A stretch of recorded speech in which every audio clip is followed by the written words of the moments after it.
Good morning dear students. आपके course GPB 311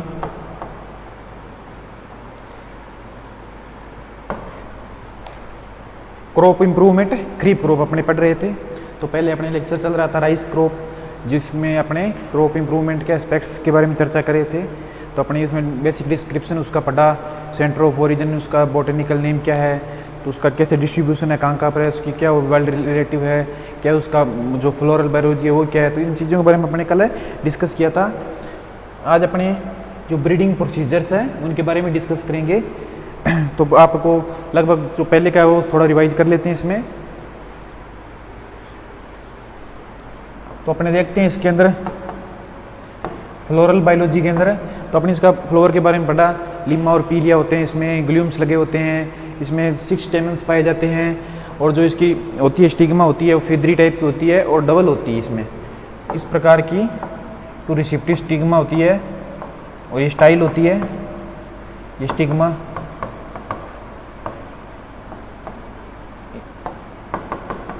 और 6 stamens इस प्रकार अरेंज होते हैं, 3 इस तरफ और 3 इस तरफ। यहाँ पर नीचे ग्लूम्स पाए जाते हैं, पीलिया और लिम्मा, और यहाँ पर क्या होते हैं, लोडिक्यूल्स पाए जाते हैं, जिनके क्या काम होता है, जो स्वेलिंग द्वारा फ्लोर को ओपनिंग का काम करते हैं। फ्लोर किस प्रकार का होता है, इनकम्प्लीट होता है, बाइसेक्सुअल होता है। बाइसेक्सुअल मतलब है मेल और फीमेल दोनों पार्ट उपस्थित हैं, और जाइगोमॉर्फिक है। जाइगोमॉर्फिक का मतलब होता है कि आप इसको जब डिवीजन करेंगे फ्लोर का, तो किसी एक एक्स से आप डिवीजन करेंगे तभी इसको 2 बराबर भागों में बांट सकते हैं। इसके अलावा ये नहीं कि आप यहाँ से भी डिवीजन कर दो, यहाँ से भी कर दो। ओनली एक जगह से आपको इसके डिवीजन करने पर 2 इक्वल पार्ट्स में आप इसको डिवाइड कर सकते हो। इनकम्प्लीट का मतलब है एंड्रोशियम और जो गाइनोशियम है, इसके अलावा कोरोला और कैलिक्स।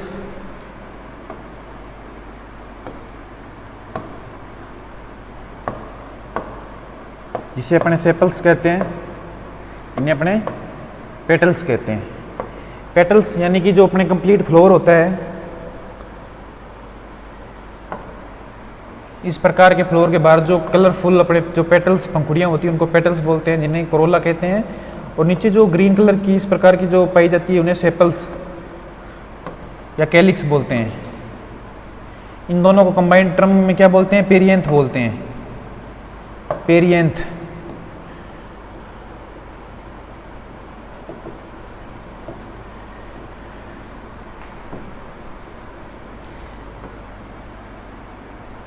इस प्रकार की स्ट्रक्चर होती है। ये क्या हो गई, ये पेटल्स हो गए, पंखुड़ियाँ। और इसके अंदर जो अपने ये स्टेमन्स हो गए, और ये अपनी क्या हो गई, स्टिग्मा और ओवेरी वगैरह हो गए। तो इनको जो बाहर वाली स्ट्रक्चर होती है उनको बोलते हैं सेपल्स, इनको बोलते हैं पेटल्स, इन्हें कोरोला बोलते हैं और इन्हें कैलिक्स बोलते हैं कंबाइंड टर्म के रूप में। और इन दोनों को क्या बोलते हैं, पेरियंथ बोलते हैं। कोरोला, कैलिक्स और जो अपने एंड्रोशियम है जो मेल पार्ट हो गया, गाइनोशियम जो फीमेल पार्ट होते हैं, इन चारों स्ट्रक्चर की एक फ्लोर में पाए जाने को कंप्लीट फ्लोर बोलते हैं। और इनमें से किसी एक जो अपनी एक कोई भी एक वॉल्स जो अनुपस्थित है तो उसको अपने इनकम्प्लीट फ्लोर बोलते हैं। तो इस प्रकार की इसकी स्ट्रक्चर थी फ्लोर की, इनकम्प्लीट टाइप। अब अपने इसमें देखते हैं ब्रीडिंग प्रोसीजर्स, क्या क्या ब्रीडिंग प्रोसीजर्स इसमें इन्वॉल्व हैं, कौन कौन सी ऐसी वैरायटी डेवलप। जो ब्रीडिंग प्रोसीजर का आपका कंप्लीट जो आपने डिस्क्रिप्शन है वो आपने प्रीवियस कोर्स जो आपके लगा था फंडामेंटल्स ब्रीडिंग, तो उसमें आपने डिस्कस कर लिया। कोई इंट्रोडक्शन कैसे होता है, प्योर लाइन सिलेक्शन किस प्रकार इसको लागू करते हैं, पेडिग्री मेथड कैसे है, बैक्रॉस क्या है, हेट्रोसिस क्या है, म्यूटेशन ब्रीडिंग क्या है। इस प्रकार की आपने चीज़ें जो अपने प्रीवियस कोर्स फंडामेंटल्स में ये मेथड्स, आज अपने इसके बारे में बड़े बड़े रूप में इसमें देखेंगे क्या इसमें वैरायटियाँ डेवलप हुई है और क्या इसकी खासियत है। तो इंट्रोडक्शन क्या होता है, कोई भी प्लांट स्पीसीज है या कोई प्लांट वैरायटी है तो आप उसको नए क्षेत्र में लाकर उगाते हैं जहाँ वो पहले से नहीं पाई जाई है, तो उसको क्या बोलते हैं, प्लांट इंट्रोडक्शन बोलते हैं। प्राइमरी और सेकेंडरी टाइप 2 प्रकार का होता है।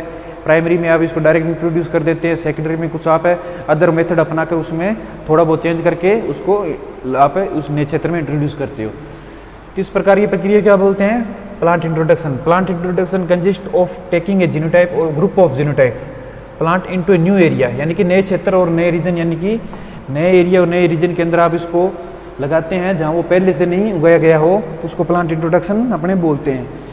तो जितनी भी RRI जो अपने इंटरनेशनल राइस रिसर्च इंस्टीट्यूट है लास वेगास में, जो फिलीपींस में, तो उससे जितनी भी IR सीरीज की वैरायटी हैं वो सभी इंट्रोड्यूस की गई है अपने इंडिया में। पोनी वैरायटी है जो मसूरी नाम से जाना जाता है, उसको मलेशिया से इंट्रोड्यूस किया गया था। नोरिन 18 जापान से इंट्रोड्यूस किया गया था। ये कुछ एग्जाम्पल्स हैं वैरायटीज़ के जिन्हें इंट्रोडक्शन द्वारा अपने यहाँ पर लाया गया था। तो प्लांट इंट्रोडक्शन बहुत ही सिंपल सा मेथड है इसमें ब्रीडिंग का। तो इसमें डायरेक्ट अपने किसी वैरायटी को उठाकर नए क्षेत्र में उगाते हैं, तो उसमें एडेप्टेशन या स्टेबिलिटी वगैरह चेक करते हैं, वो नए क्षेत्र को अपना लेती है तो वो वैरायटी अपने यहाँ पर सूटेबल मानी जाती है। अगला है pure line selection. Pure line selection क्या है? थ्योरी जो प्योर लाइन की थी वो जॉनसन के द्वारा दी गई थी। प्योर लाइन क्या है? सिंगल जो होमोजोगस सेल्फ पॉलिनेटेड प्लांट की प्रोजनी होती है उसको अपने प्योर लाइन बोलते हैं। Single homozygous self pollinated plant की प्रोजनी, यानी कि उसकी जो संतति होती है उसको अपने प्योर लाइन सिलेक्शन इसमें बोलते हैं। तो इसमें कंटिन्यूस अपने सिलेक्शन करते रहते हैं फिनोटिपिक बेसिस पर, और जब तक अपने होमोजाइगस लाइन से नहीं प्राप्त हो जाती तब तक इसमें अपने इसको सिलेक्शन को रिमूव अपने इसको करते रहते हैं, कैरी ऑन। तो इसमें कौन कौन सी वैरायटियाँ हैं प्योर लाइन सिलेक्शन द्वारा डेवलप की हुई? तो ये सभी सीरीज है, जैसे FR26B, FR43B, ये दो वैरायटीज़ हैं जिसमें एक 11 सहिष्णु है, दूसरी जो वाटर अपने जो होती है टॉलरेंस उसके प्रति सहिष्णु है। ये जितनी भी MTU1 MTU सीरीज की वैरायटी हैं, AR first, T first, T3, T22, T और पटनी 6, CO9, ये सभी वैरायटियाँ क्या है? प्योर लाइन सिलेक्शन द्वारा डेवलप की हुई राइस में वैरायटियाँ हैं। अब अपने इसमें नेक्स्ट मेथड देखते हैं, पेडिग्री मेथड। इसके बारे में आप भलीभांति हुआ आप अवगत हो। पेडिग्री का मतलब होता है किसी चीज़ का रिकॉर्ड रखना। तो इसमें क्या करते हैं अपने, जब दो पेरेंट्स के मध्य हाइब्रिडेशन कराते हैं या संकरण कराते हैं तो उसकी जो प्रोजनी होती है F1 से F2 से अपने इसमें प्लांट सिलेक्शन कैरी ऑन करते हैं, इंडिविजुअल प्लांट का सिलेक्शन करते रहते हैं और उनकी जो पेरेंट्स हैं उनका रिकॉर्ड एक तरफ रखते जाते हैं। तो इसमें नंबर वगैरह से ऐसे डिनोट करते रहते हैं, इस प्रकार डिनोट कर दिया। इसका मतलब है जो जिस ईयर में ये वैरायटी डेवलप हुई है और ये इसका क्रॉस नंबर होता है, 11 नंबर क्रॉस हो गया, 12 नंबर क्रॉस, इस प्रकार इसके पेडिग्री रिकॉर्ड इसमें रखा जाता है। इस प्रकार इसमें एक तरह की हाइब्रिडाइजेशन यानी कि संकरण का है मेथड। इसमें जो अपने सेग्रीगेटिंग जनरेशंस होती है, सेग्रीगेटिंग जनरेशंस का मतलब होता है जो प्लांट पॉपुलेशन जिसमें एलील डिफरेंट होते रहते हैं और नए नए वेरिएंट्स अपने को देखने मिलते हैं, तो उनके हैंडलिंग, उनको हैंडल करने के लिए भी ये मेथड उपयुक्त है, पेडिग्री मेथड। इसमें देखिए in this method individual plant are selected from F1 यानी F2 है and subsequent generation their progenies are grown and record of all parent offspring relationship is maintained. मतलब कि उनकी जो ऑफस्प्रिंग होती है, जो उनके पेरेंट्स होते हैं, उनके रिलेशनशिप का जो रिकॉर्ड है उसको सबको मेंटेन इसमें किया जाता है और रखा जाता है। तो इसके कुछ एग्जाम्पल्स अपने देखते हैं। पूसा बासमती जो वैरायटी है फर्स्ट है, PB फर्स्ट के नाम से जानी जाती है, तो ये पेडिग्री मेथड द्वारा डेवलप की हुई है, इसके ये पेरेंट्स हैं। इसके अलावा बाला वैरायटी होगी, कावेरी होगी, करुणा, कृष्णा, रत्ना, साबरमती, सभी वैरायटियाँ क्या हैं? पेडिग्री मेथड के द्वारा डेवलप की हुई वैरायटियाँ हैं राइस के अंदर। अगला मेथड है back cross method. Back cross method आप जानते हो, जो भी अपने F1 होता है उसका अपने जो पेरेंट्स से क्रॉस करवाना क्या कहलाता है? बैक क्रॉस कहलाता है। उसके दोनों पेरेंट्स से अपने क्रॉस कराते हैं तो उसको बैक क्रॉस बोलते हैं। तो इसका मेन अपने इस्तेमाल क्यों करते हैं? कोई भी अपने डिजीज रेजिस्टेंट जीन हो या कोई अदर जीन हो जिसको अपने किसी वैरायटी से ट्रांसफ़र करना हो तो इसका इस्तेमाल इसमें किया जाता है। A cross between a hybrid F1 और a segregating generation and one of its parent, यानी कि अपने जो इससे दो पेरेंट है, इसके क्या हुआ? F1 आया, तो F1 का क्रॉस अपने कंटिन्यूसली इस B पेरेंट से करवाते रहेंगे। फिर क्या आया? F2 आया, फिर इसको बैक क्रॉस फर्स्ट PD बोलेंगे, इसका वापस क्रॉस अपने इससे करवाएंगे, वापस कराएंगे। तो इस प्रकार की प्रोसीजर को अपने बैक क्रॉस बोलते हैं। इसमें कोई भी जिसमें ये कोई वैरायटी है, मानो ये कोई वैरायटी है, इसके अंदर अपने इस वैरायटी से अपने को क्या करना है? कोई जीन ट्रांसफर करना है। जैसे कोई सिंगल जीन है अपने कोल्ड रेजिस्टेंस जीन है, कोल्ड रेजिस्टेंस यानी कि जो अपने ठंडे के प्रति जो प्रतिरोधकता होती है वो जीन अपने को क्या करना है? इसके अंदर ट्रांसफर करना है। तो इसको क्या बोलेंगे? डोनर पेरेंट बोलेंगे। डोनर पेरेंट यानी कि दाता पेरेंट बोलते हैं। ये अपना जीन है, किसको दे रहा है? B पेरेंट को। तो इसको रिसिप्ट पेरेंट बोलेंगे, रिसिप्ट पेरेंट है इसको बोलेंगे। अब इसका इसके साथ क्रॉस करेंगे और अपने जो जीन ट्रांसफर हुआ है F1 अपने को प्राप्त होगी, तो उसमें अपने जो स्क्रीनिंग के द्वारा पता लगा लेंगे भी वो अपना जीन ट्रांसफर हुआ है कि नहीं हुआ। उसके बाद में जो अनवांटेड जो इसके करेक्टर्स इसके अंदर पहुंचे हैं तो उसको रिमूव करने के लिए कंटिन्यूसली इसको अपने क्या करेंगे, जो अपना जो मेन अपनी वैरायटी थी, बी वैरायटी थी, ये मानो ये वैरायटी अपने लिए बहुत अच्छी, इसमें सारे करेक्टर्स हैं, ओनली वन करेक्टर्स नहीं है कोल्ड रेजिस्टेंस का, तो बाकी वापस उसी करेक्टर्स को अपने क्या करेंगे, गेन करने के लिए कंटिन्यूसली इसका क्रॉस कराते रहेंगे जब तक कि सारे जो करेक्टर्स हैं 99.9% इसके अंदर नहीं पहुंच जाए। तो इसको रिकरेंट पेरेंट भी बोलते हैं। क्या बोलते हैं? Recurrent parent. रिकरेंट पेरेंट, क्योंकि ये बार बार क्या हो रहा है, क्रॉस के अंदर इस्तेमाल हो रहा है। इसको नॉन रिकरेंट पेरेंट बोलते हैं, क्योंकि इसका एक बार ही अपने इस्तेमाल करते हैं। ये क्या डोनर पेरेंट है और ये रिसिप्ट पेरेंट है। इस प्रकार अपने बे क्रॉस 6 से लेकर 7 8 तक जनरेशन तक इसमें क्रॉस करवाते हैं।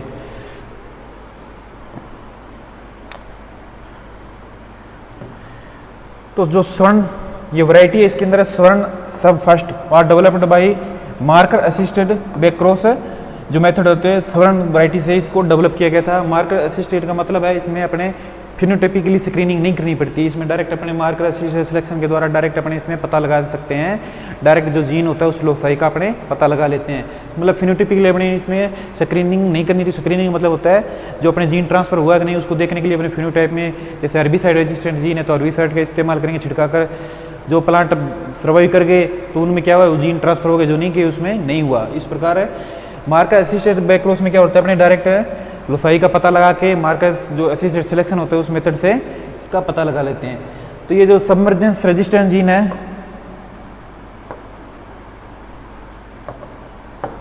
जो वाटर लॉगिंग जो कंडीशन होती है उसके अंदर जो राइस की सर्वाइवल के लिए ये जीन इसका ट्रांसफर किया गया था स्वर्ण वैरायटी के अंदर। स्वर्ण सब फर्स्ट ये क्या है, बैक क्रॉस के द्वारा डेवलप वैरायटी है। अगला है म्यूटेशन ब्रीडिंग। म्यूटेशन आपको बताया था क्या होता है, सडन हेरिटेबल चेंजेस होते हैं, उनको क्या बोलते हैं,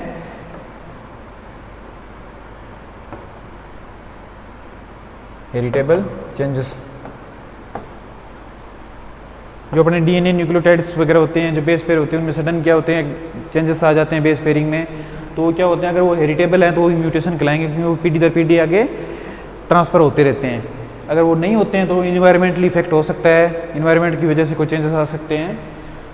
तो स्पॉन्टेनियस म्यूटेशन स्वतः म्यूटेशन होते हैं जो अपने आप ही, चाहे वो डायरेक्ट सोलर रेडिएशन में यूवी रेडिएशन के थ्रू हो जाए या कोई इन्वायरमेंटल कारक से हो जाए। इंड्यूस म्यूटेशन वो होता है जो अपने किसी चीज़ का इस्तेमाल, जैसे फिजिकल म्यूटाजीन हो, केमिकल म्यूटाजीन हो, उनके द्वारा अपने क्या करते हैं, इनका म्यूटेशन करते हैं। फिजिकल में जैसे कि एक्सरे हो गए, गामा रे वगैरह हो गए, केमिकल में ईएमएस एमएमएस हो गया, तो इस प्रकार के केमिकल्स होते हैं, उनके इस्तेमाल करके अपने इसमें म्यूटेशन करते हैं।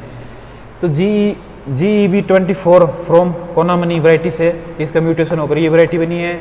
ADT41 dwarf mutant of basmati 370। इस वैरायटी से ये क्या वैरायटी, ये क्या म्यूटेंट हुई है, स्पॉन्टेनियस यानी कि स्वतः म्यूटेशन वन में हुआ है। इंड्यूस म्यूटेशन में अपने देखते हैं परबनी है, महाराष्ट्र से डेवलप वैरायटी है, ये इंड्यूस म्यूटेशन है। जगन्नाथ वैरायटी है जो T141 से डेवलप हुई है, और प्रभावती फ्रॉम है अम्बेबार।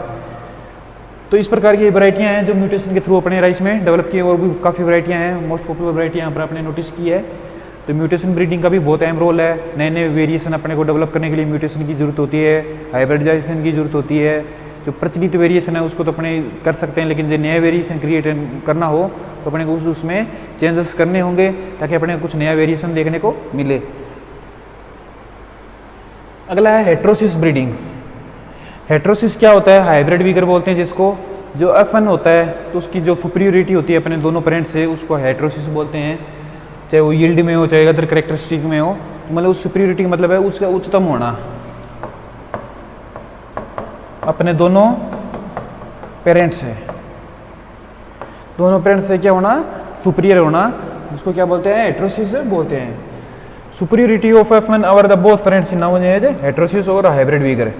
तो इसके द्वारा जो अपने हाइब्रिड वैरायटियाँ डेवलप की गई है वो APHR first, APHR2, KRH first और CORH2, ये सभी इनके दो पेरेंट्स हैं। इनके द्वारा क्रॉस करके हेट्रोसिस ब्रीडिंग की मेथड से अपनी ये वैरायटियाँ इसमें डेवलप की गई है राइस के अंदर।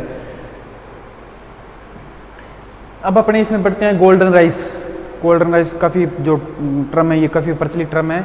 गोल्डन राइस किसने डेवलप किया था, क्या इसका योगदान है, कि ये ट्रांसजेनिक है, अपने टेक्निक है, इसके द्वारा ट्रांसजेनिक प्लांट है तैयार किया गया। ट्रांसजेनिक प्लांट का मतलब होता है कोई भी अपने जो ट्रांसजीन होता है, जो अदर स्पीसीज है, अपने इसको अपनी दूसरी स्पीसीज में ट्रांसफ़र करते हैं किसी पार्टिकुलर करेक्टर के लिए। तो गोल्डन राइस एक ट्रांसजेनिक प्लांट भी है और बायोफोर्टिफाइड क्रॉप भी बोलते हैं। बायोफोर्टिफाइड क्रॉप का मतलब है किसी कन्वेंशनल या अदर मेथड से अपने उसकी जो न्यूट्रिशन वैल्यू होती है उसको अपने इंक्रीज करते हैं, इंप्रूव करते हैं, तो उसको अपने बायोफोर्टिफिकेशन बोलते हैं। और इनके द्वारा जो क्रॉप डेवलप होती है उनको बायोफोर्टिफाइड क्रॉप है बोलते हैं। तो biofortification increase the nutrition value in A crops. Golden rice क्या है? जेनेटिकली मॉडिफाइड क्रॉप है, ट्रांसजेनिक क्रॉप है, produce beta carotene. Beta carotene क्या है? विटामिन ए का प्रकर्सर होता है, विटामिन ए का प्रकर्सर होता है, मतलब विटामिन ए को डेवलप करने के लिए बीटा कैरोटीन की आवश्यकता होती है। जो नॉर्मल राइस होते हैं उनमें विटामिन ए की कमी होती है, जिससे अपने रोतुंदी वगैरह डिजीज हो जाते हैं, दिखाई कम देना वगैरह। तो इन सभी की समस्याओं को निजात पाने के लिए अपने ये गोल्डन राइस को डेवलप किया गया था। किनके द्वारा? इंगो पोर्ट्रिकुस, ये साइंटिस्ट थे, इनके द्वारा गोल्डन राइस को डेवलप किया गया था। तो इन फादर ऑफ गोल्डन राइस को बोलते हैं इंगो पोर्ट्रिकुस को। तो 1982 के अंदर ये जो अपने प्रोजेक्ट था ये स्टार्ट किया गया था। अब इसके अंदर देखते हैं मेजर 2 जीन जो इंट्रोड्यूस करवाए गए थे, फाइटोन सिंथेज और लाइकोपिन साइलेज, जिसको PSY और CRT फर्स्ट के नाम से जानते हैं। जो ये पहला जीन है ये किससे ड्राइव किया था? Daffodils plant.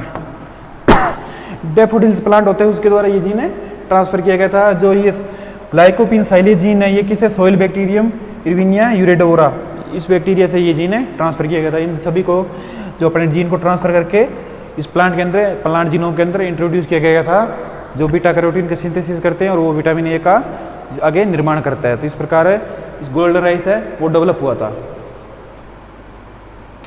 अगला है हाइब्रिड राइस, संकर धान या हाइब्रिड राइस। तो research work on hybrid rice was initiated in 1964 in China by Yuan Longping. ये जो साइंटिस्ट है इनको फादर ऑफ है हाइब्रिड राइस भी जानते हैं, योन लोंगपिंग को फादर ऑफ हाइब्रिड राइस भी बोलते हैं। इनके द्वारा सबसे पहले जो चाइना के अंदर इस्तेमाल किया गया था हाइब्रिड राइस है। क्या होता है इसमें? जनरली मेल स्टेरिलिटी सिस्टम होता है, उसका इस्तेमाल होता है, इससे किया जाता है हाइब्रिड राइस के अंदर मेल स्टेरिलिटी सिस्टम, यानी कि जो नॉन फंक्शनल गैमेट्स होते हैं, मेल गैमेट्स होते हैं, उनको क्या बोलते हैं? मेल स्टेरिलिटी बोलते हैं। जनरली इसमें इमैस्कुलेशन अपने को करना होता है, तो इसमें सीड सेटिंग भी बहुत कम होगी, क्यों? हैंड इमैस्कुलेशन हो गया, हॉट वाटर ट्रीटमेंट हो गया या केमिकल ट्रीटमेंट हो गया। तो जो मेल स्टेरिलिटी होती है ये डायरेक्ट है, इसमें जो पोलन ग्रेन होते हैं नॉन फंक्शनल होते हैं, तो अपने को इमैस्कुलेशन की इसमें जरूरत नहीं होती है और बहुत ज़्यादा संख्या में अपने इसमें सीड प्रोड्यूस कर सकते हैं। तो राइस के अंदर जनरली 2 मेथड प्रचलित है, 3 लाइन और 2 लाइन सिस्टम। 3 लाइन सिस्टम और 2 लाइन सिस्टम क्या होते हैं ये, इनको अपने ढंग से देखते हैं।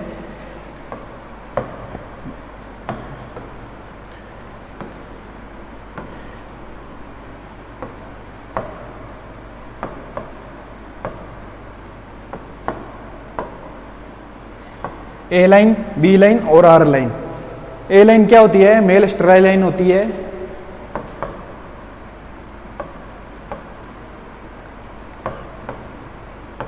बी लाइन को क्या बोलते हैं? Maintainer line. आर लाइन को क्या बोलते हैं?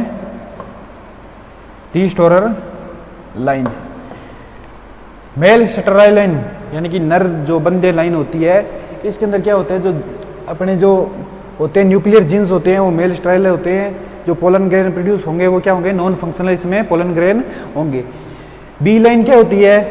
ये मेंटेनर लाइन होती है। ए लाइन को क्या करने के काम आती है? मेंटेन करने के लाइन, जो मेंटेन का काम होता है उसके काम आती है। और आर लाइन क्या होती है? रिस्टोरर लाइन है। जो न्यूक्लियर जीन्स होते हैं उनको रिस्टोर, उनकी फर्टिलिटी हो क्या करती है? वापस रिस्टोर कर लेती है। और जो इस प्रकार अपने फन प्राप्त हो गए तो उसमें क्या होंगे? फर्टाइल होंगे वो, तो आगे वो सीड प्रोड्यूस करने के लायक होंगे। अब इसमें देखते हैं जो ए लाइन होती है, इसका अगर अपने क्रॉस करवाएं,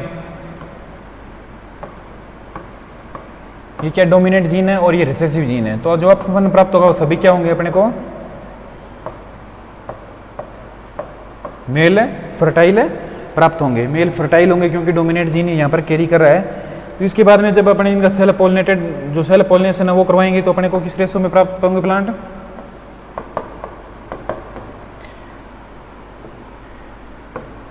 जो मेंडल का सेम है वही अपने इसको चेक बोर्ड से अपने इसमें पता लगा सकते हैं।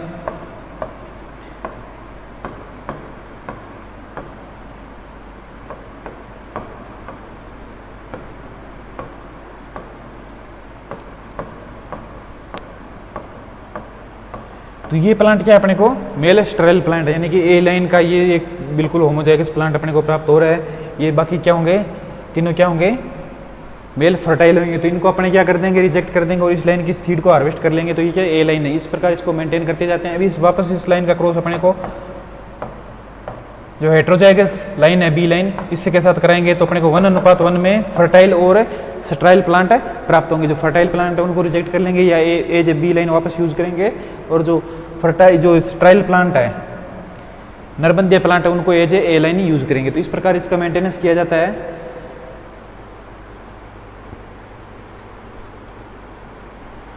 और जो रीस्टोरर लाइन होती है आर लाइन, जिसके रीस्टोरर जीन पाए जाते हैं, ये ए लाइन अपने, तो इनका जो क्रॉस होगा वो ऑप्शन जो प्राप्त होगी वो क्या होंगे, हाइब्रिड सीड। यानी कि कहने का मतलब जो हाइब्रिड सीड प्रोडक्शन है वो किसका क्रॉस होता है, ए लाइन इंटू आर लाइन का। बी लाइन का सिर्फ काम होता है मेंटेन करना किसको, ए लाइन को। ए लाइन की सीड को मेंटेन करने के लिए बी लाइन का इस्तेमाल होता है। जब अपने आर लाइन से क्रॉस करवाते हैं तो फर्टिलिटी क्या होती है, ए लाइन की रिस्टोर हो जाती है और वो सभी प्लांट क्या होंगे, फर्टाइल होंगे। क्या होंगे, फर्टाइल। और बी लाइन जो हेट्रोजाइगस बी लाइन है उसका क्रॉस कराने 1:1 में अपने को क्या प्राप्त होंगे, फर्टाइल और स्टेराइल प्लांट दोनों प्राप्त है इसमें होंगे। तो ये था 3 लाइन सिस्टम है जो राइस में हाइब्रिड सीड प्रोडक्शन करने का। 3 लाइन्स का इसमें इस्तेमाल किया जाता है, ए लाइन, बी लाइन और आर लाइन।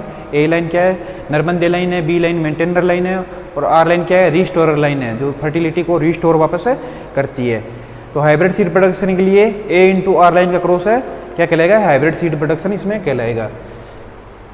अगला है 2 line system.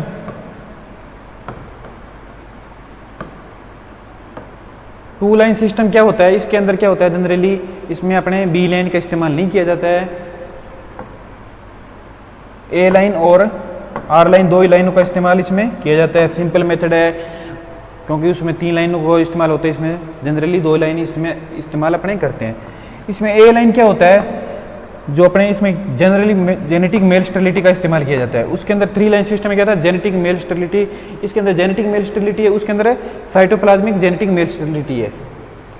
Cytoplasmic genetic male sterility system इसके अंदर इस्तेमाल किया जाता है। और इसके अंदर क्या किया जाता है, जेनेटिक मेल स्टेरिलिटी सिस्टम होता है, उसके अंदर अपने जो environment sensitive genetic male sterility होती है, environment sensitive genetic male sterility होती है, जिसमें अपने टेम्परेचर सेंसिटिव और फोटो पीरियड सेंसिटिव।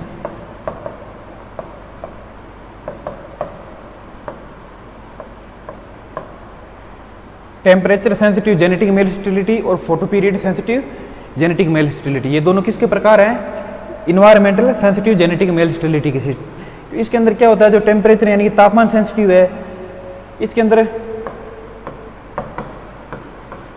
जब तापमान 23.3 डिग्री सेंटीग्रेड से ज़्यादा होगा तो क्या होगी, मेल स्टेराइल लाइन अपने को प्राप्त होगी। क्या लाइन प्राप्त होगी, जैसे तापमान बढ़ेगा मेल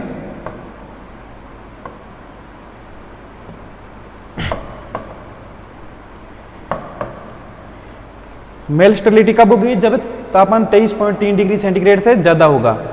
और जब इससे कम होगा तो क्या होगी, मेल फर्टाइल लाइन होगी, उसमें मेल फर्टिलिटी होगी। तो इसमें क्या मेंटेनेंस का इस्तेमाल अपने को लाइन को नहीं होना, जब अपने को सीड प्रोड्यूस करना हो तो इससे ज़्यादा तापमान के अंदर अपने को लाइन को सोइंग करके आर लाइन से क्रॉस करवा के अपने सीड प्रोड्यूस कर सकते हैं। जब ए लाइन का मेंटेन करना हो तो 23.3 डिग्री सेंटीग्रेड तापमान की कम जो टेम्परेचर वाले रीजन है वहाँ पर उगा कर अपने इसको फर्टाइल गैमेट्स के द्वारा ए लाइन को मेंटेन कर लेंगे। तो ये सिंपल मेथड हो गया क्योंकि इसमें 2 ही लाइनों का इस्तेमाल किया जाता है। इसी प्रकार फोटो पीरियड सेंसिटिव होता है। अगर अपने लॉन्ग डे उनको 23.45 आवर से ज़्यादा लॉन्ग डे प्रोवाइड करवाएं तो मेल स्टेराइल प्लांट प्राप्त होंगे। और इससे अगर कम लॉन्ग जो डे आवर होते हैं, अगर इससे ज़्यादा अगर प्रोवाइड कराएं तो क्या होंगे, मेल स्टेराइल प्लांट यानी कि नरबंदे प्लांट। और इससे अगर टेम्परेचर कम है, ये जो अपने डे लेंथ है, इससे अगर 23.45 आवर से कम है डे लेंथ तो अपने को किस प्रकार के प्लांट प्राप्त होंगे, फर्टाइल। तो फर्टाइल प्लांट प्राप्त होंगे। इस प्रकार इसमें कहने का मतलब है भी अगर अपने को हाइब्रिड सीड प्रोडक्शन करना है तो अपने को जो डे लेंथ है इससे ज़्यादा प्रोवाइड करवाएंगे ए लाइन को, तो अपने को क्या मिलेंगे, मेल स्टेराइल प्लांट होगी। जो ए लाइन होगी वो क्या होगी, मेल स्टेराइल होगी, नरबंदी लाइन होगी उसके ए लाइन अपने आर लाइन से क्रॉस करा के अपने डायरेक्ट सीड प्रोडक्शन इसमें कर लेंगे। अगर अपने ए लाइन का मेंटेनेंस करना हो तो इससे कम जो अपने को इसको फोटो पीरियड जो डे होता है उसको प्रोवाइड करवाएंगे, 13.45 आवर से कम है डे लेंथ इसको प्रोवाइड करवाएंगे तो क्या होंगे, फर्टाइल प्लांट प्राप्त होंगे और इसके अपने मेंटेनेंस अपने आप स्वतः ही मेंटेनेंस हो जाएगी। तो ये क्या सिस्टम थे, 3 लाइन सिस्टम और 2 लाइन सिस्टम, 2 प्रकार के हाइब्रिड सीड प्रोडक्शन करने के सिस्टम थे। तो अपने इसको कंप्लीट आशा है कि आपको समझ आ गया होगा।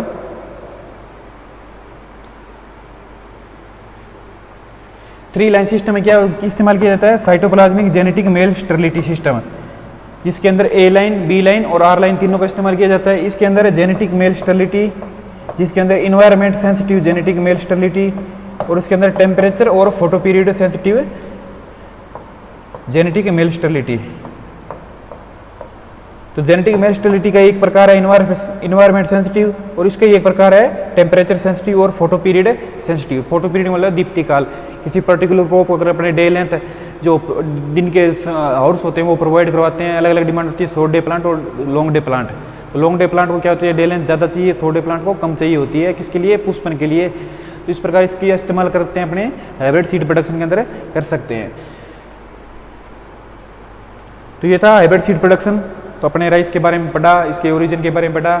2 एशियन स्पीसीज है जिसमें ओराइजा स्टेवा और एक अफ्रीकन स्पीसीज है ओराइजा ग्लेबोरिमा। टोटल इसमें जो अपने 24 स्पीसीज है उसमें 2 ही स्पीसीज क्या हैं, कल्टीवेटेड है, बाकी जो 22 स्पीसीज हैं वो क्या हैं, जंगली की टाइप के वाइल्ड है।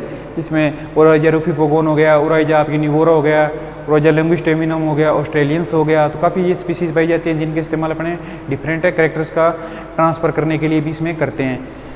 इसकी उत्पत्ति की 2 थ्योरियाँ प्रचलित है, मोनोफाइलेटिक पॉलीफाइलेटिक। मोनोफाइलेटिक जो सबसे ज़्यादा प्रचलित थ्योरी है, जैसे मान्य थ्योरी है, उसके अंदर अपने जो दोनों स्पीसीज है, एशियन राइस और अफ्रीकन राइस, दोनों की उत्पत्ति जो ओराइजा पेरेनिस है उसे एक है अपने वाइल्ड रिलेटिव से हुई है। लेकिन जो पॉलीफाइलेटिक थ्योरी उसके अकॉर्डिंग अलग अलग जो अपने पेरेंट्स हैं वो इन्वॉल्व हुए थे। इसमें रूफीपोगोन भी है, निवोरा भी है, जो लॉन्गिस्टेमिनोटा भी है। इस प्रकार है ये अलग अलग हैं। ब्रीडिंग ऑब्जेक्टिव्स अपने पढ़ें, इसमें ब्रीडिंग ऑब्जेक्टिव्स क्या क्या होने चाहिए। इसमें अपने जो अपने यील्ड था, यील्ड पोटेंशियल हो गया, डिजीज रेजिस्टेंट हो गया, इंसेक्ट रेजिस्टेंट हो गया, अपने ओरोमा वगैरह होगी, और ब्रीडिंग प्रोसीजर्स है वो अपने इसमें पॉइंट टू पॉइंट नोट किए। तो ये आज अपना कंप्लीट जो राइस क्रॉप है उसके जो अपने क्रॉप इंप्रूवमेंट के एस्पेक्ट्स हैं वो पूरे हो चुके हैं। नेक्स्ट क्रॉप अपना मक्का है वो उसको कवर करेंगे। Thank you.